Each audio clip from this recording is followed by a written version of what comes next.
Assalamualaikum warahmatullahi wabarakatuh. Nama saya Nur Nabila binti Muhammad Nasir. Pada hari ini saya akan menerangkan tentang teknik T3.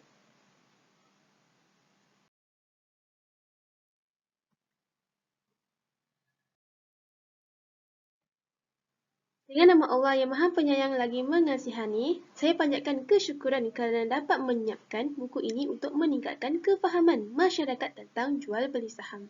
Salam sayang kepada junjungan Nabi Muhammad SAW, keluarganya, sahabatnya dan semua kaum umat muslimin dan mukminin sama ada yang masih hidup ataupun yang sudah tiada. Semoga kita semua mendapat keberkatan daripada Allah Subhanahu Wa Taala. Buku ini dikarang dan pahalanya diniatkan untuk disedekahkan kepada kedua ibu bapa. Semoga ianya dapat memberi manfaat kepada kita dan mereka di dunia dan di akhirat. Sesungguhnya apa yang dikarang adalah berdasarkan sedikit ilmu dan pengalaman yang ingin dikongsi bersama. Dan segala kesilapan adalah daripada kesilapan saya sendiri dan segala ilmu yang baik hanya datang daripada Allah Subhanahu Wa Taala.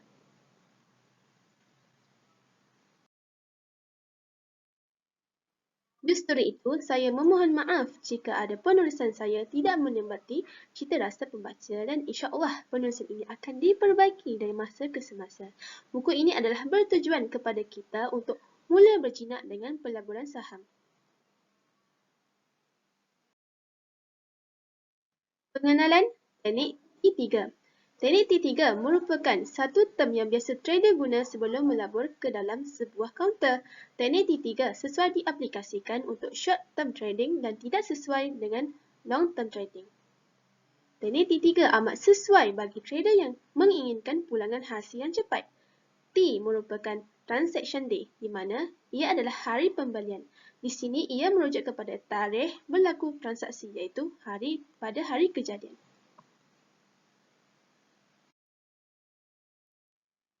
Seorang pelabur itu mestilah mempunyai akaun CDS iaitu Central Depository System. Ia berfungsi sebagai akaun yang menyimpan dan mengemaskini saham setelah melakukan sesuatu transaksi. Selain itu, kebiasaannya akaun CDS ini dibuka bersama dengan akaun trading. Setiap pelabur perlulah mempunyai akaun trading kerana ia berfungsi untuk membuat transaksi jual beli saham dalam sesuatu kaunter. Sebelum memulakan pelaburan, seorang trader akan memasukkan modal pelaburan di dalam akaun trading tersebut. Selepas itu, ia akan disimpan di dalam akaun CDS. Akaun trading mempunyai 3 jenis iaitu akaun margin, akaun collateral dan akaun cash.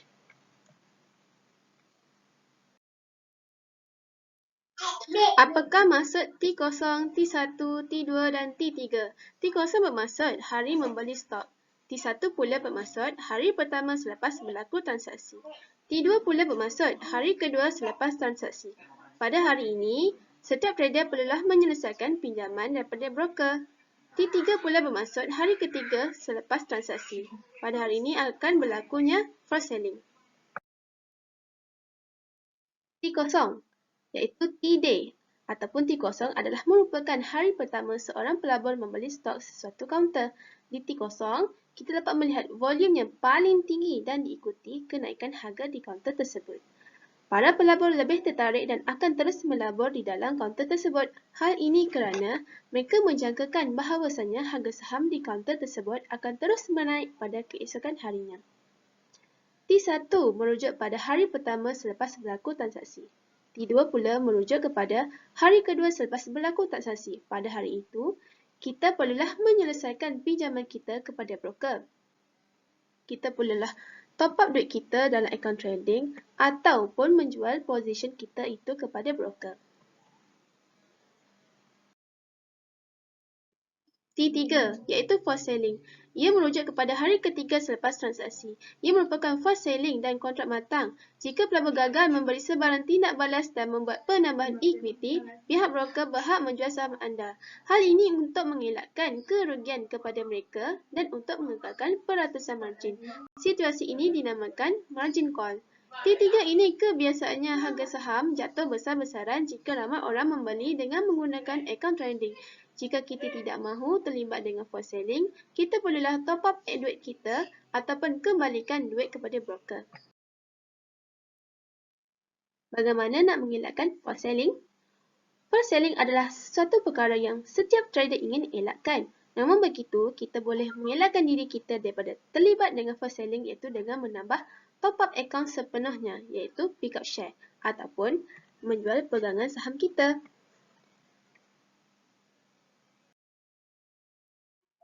Selepas itu adalah top-up account. Apakah yang dimaksudkan dengan top-up account?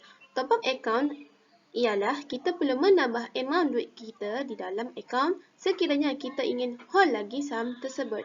Selepas itu adalah jual pegangan saham. Jual pegangan saham bermaksud kita memulakan semula bahagian duit broker yang dipinjam.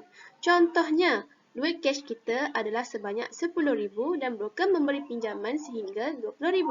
Hasil yang diperoleh adalah sebanyak RM30,000. Sekiranya sudah sampai pada T2, kita perlu memulangkan sekurangnya RM20,000 untuk kita dapat semula RM10,000 duit kita itu. Berdasarkan kaunter di atas iaitu kaunter Astion, kita boleh melihat perbezaan T0 dan T3. Pada T0, ia mempunyai volume yang sangat tinggi pada mulanya. Ini adalah disebabkan kemungkinan dibeli oleh trader yang mempunyai akaun trading iaitu dengan meminjam duit broker. Apabila menggunakan akaun trading, pulangan yang diperoleh akan digandakan dari duit sebenar. Pada T3, kita boleh melihat berlakunya forced selling kerana trader yang masuk akaun trading akan dipaksa jual saham mereka oleh broker. Selepas itu, ramai perabur yang masuk selepas T3. Hal ini kerana pada masa itu forced selling sudah tiada.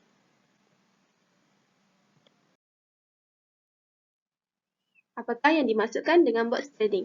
Box trading merupakan satu cara untuk kita membuat pembelian dengan mana-mana kaunter yang kita terlepas. Sebagai contoh, kita mendapati sesuatu saham itu naik dengan banyak nilainya. Selepas itu, jika kita ingin memastikan candle di kaunter tersebut terkawal ataupun tidak, kita boleh menggunakan box trading pattern. Kita boleh melihat prestasi kaunter tersebut dan kita boleh membeli saham itu pada 1 atau 2 hari berikutnya.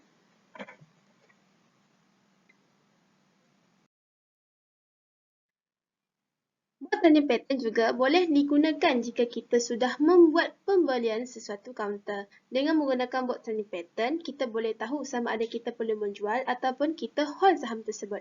Selepas hari kedua, kita perlu melihat sama ada kaunter tersebut masih lagi di atas garisan resisten ataupun di bawah garisan support. Sekiranya di bawah garisan support, kita seharusnya menjual kaunter tersebut dengan membuat cut loss. Kita akan melukis box trading di dalam graf untuk memudahkan urusan monitoring dan bagi melihat dengan jelas prestasi harga saham di mana-mana kaunter. Kita dapat melihat di mana harga support dan harga resisten.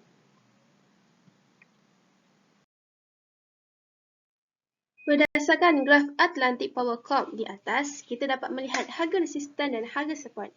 Ia juga mempunyai dua teknik pembelian iaitu sama ada perlu membeli pada hari ketiga ataupun kita menunggu supaya harga tersebut melepasi kotak atas iaitu harga resisten.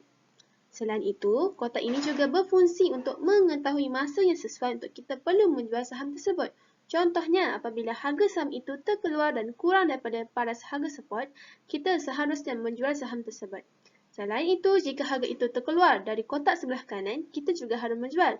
Hal ini kerana di dalam box trading telah dikurangkan hari untuk kita monitor dan melihat prestasi kaunter tersebut. Di dalam kaunter Seagas ini, kita boleh membuat box trading supaya kita dapat melihat prestasi kaunter itu downtrend ataupun uptrend. Pada T0, ia merupakan volume yang tinggi. Selepas itu, pada T2 mempunyai retracement yang terkawal dan volume yang rendah. Kebiasaannya, seorang trader akan membiarkan kaunter tersebut. Apabila sampai hari ketiga iaitu T3, mereka akan membuat keputusan sama ada membeli kaunter tersebut jika saham meningkat dan melepasi harga resisten. Selain itu, jika seorang trader itu terlepas peluang untuk menabur, mereka boleh melihat beberapa hari sebelum membuat keputusan ingin membeli saham itu pada hari ketiga. Hal ini adalah penting kerana itu merupakan cara untuk kita monitor dan mengawal box trading. Seperti di dalam kaunter MJ Perak, kita boleh membuat box trading untuk melihat sama ada kaunter tersebut uptrend ataupun downtrend. Pada T0, volume kaunter tersebut tinggi dan ia merupakan hari ramai pelabur membeli saham di kaunter tersebut. Selepas hari ketiga iaitu T3, kita mendapati harga tersebut meningkat dan melepasi harga resisten. Di sini kita boleh menggunakan peluang yang ada untuk membeli saham tersebut. Apabila kaunter itu naik, kita janganlah membeli dengan tergesa-gesa. Hal ini kerana dengan menggunakan box standing pattern, kita dapat mengetahui kaunter yang ingin kita laburkan itu terus uptrend ataupun downtrend. Kontra trading. Kontra trading merupakan sesuatu pembelian dan penjualan sesuatu saham tanpa seorang trader itu membayarnya selama beberapa hari. Sekiranya hasil penjualan lebih tinggi daripada kos pembelian, maka kontra gain tersebut akan diperoleh oleh trader. Jika kos pembelian lebih tinggi daripada hasil penjualan, maka seseorang trader itu akan mengalami kontra loss iaitu kerugian.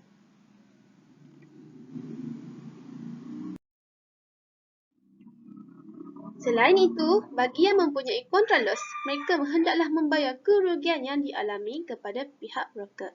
Kontra trading merupakan hak istimewa yang telah diberikan oleh syarikat broker kepada para pelanggannya.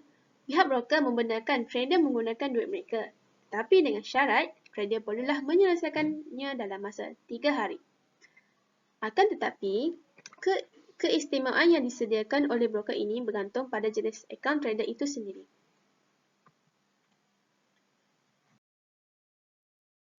Kontra gain. Kontra gain bermaksud anda mendapat keuntungan setelah menjual saham di mana kaunter. Kontra gain ini berlaku di dalam tempoh T0 sehingga T3. Contohnya, anda membeli saham sebanyak 20,000 unit dengan berharga RM1 seunit pada hari Isnin. Secara kasarnya, pelaburan anda berharga RM20,000. Selepas itu, pada hari Selasa iaitu T1, harga saham itu masih setara iaitu RM1. Pada keesokan harinya, pada hari Rabu, harga saham itu naik ke RM1.10 seunit. Jadi, anda membuat keputusan untuk menjual saham tersebut dan mendapat RM22,000. Jadi, kontra gain yang anda dapat setelah menjual saham tersebut adalah sebanyak RM2,000. Hal ini adalah setelah menolak harga beli dan harga jual saham tersebut. Ini merupakan untung kasar sebelum kita menolak kos lain iaitu kos broker, stamp duty, yuran penyelesaian dan SST. Kontra loss. Kontra loss bermaksud kerugian yang diperoleh setelah menjual saham di mana-mana kaunter dalam tempoh masa T0 sehingga T3. Contohnya, anda membeli saham 20,000 unit dengan berharga RM1 seunit pada hari Isnin. Secara kasarnya, pelaburan anda berharga RM20,000. Namun begitu, pada hari Selasa iaitu T1, harga saham tersebut menurun sebanyak 98 seunit.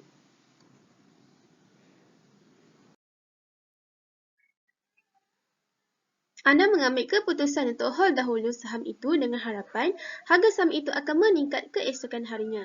Kemudian pada hari Rabu iaitu T2, harga saham itu terus-menerus turun pada 95 seunit dan anda membuat keputusan untuk terus menunggu.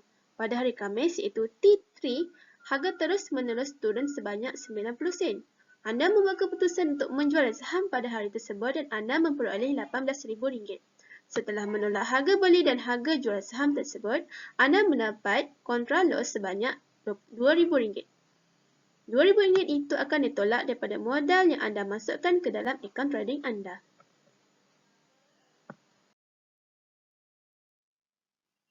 Ini merupakan kerugian kasar sebelum mengambil kira kos lain iaitu kos broker, stamp duty, yuran penyelesaian dan SST. Sebagai kesimpulan, kontra trading adalah sangat berisiko bagi pelabur yang ingin mencuburi bidang pelaburan saham ini. Kontra trading dapat membuatkan seorang pelabur itu overtrade. Apakah yang dimaksudkan dengan overtrade? Overtrade adalah seorang pelabur itu membeli saham melebihi kemampuan mereka dan sekaligus menyebabkan mereka kerugian yang besar. Kontra trading sesuai digunakan oleh pelabur yang mempunyai ilmu teknikal yang mendalam. Hal ini kerana mereka lebih mengetahui cara-cara untuk mengatasi masalah ketika kontra trading berikut.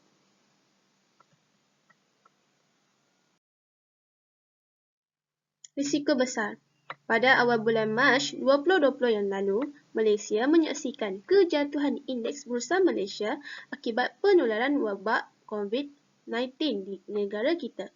Situasi ini telah memberi kesan kepada pelabur yang menggunakan akaun trading apabila harga saham jatuh secara mendadak.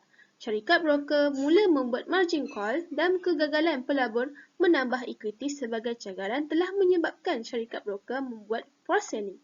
Aktiviti forced selling ini telah meningkatkan tekanan jualan di pasaran dan akhirnya mengakibatkan indeks pasaran jatuh dengan lebih teruk lagi, ibarat mencurah minyak ke dalam api.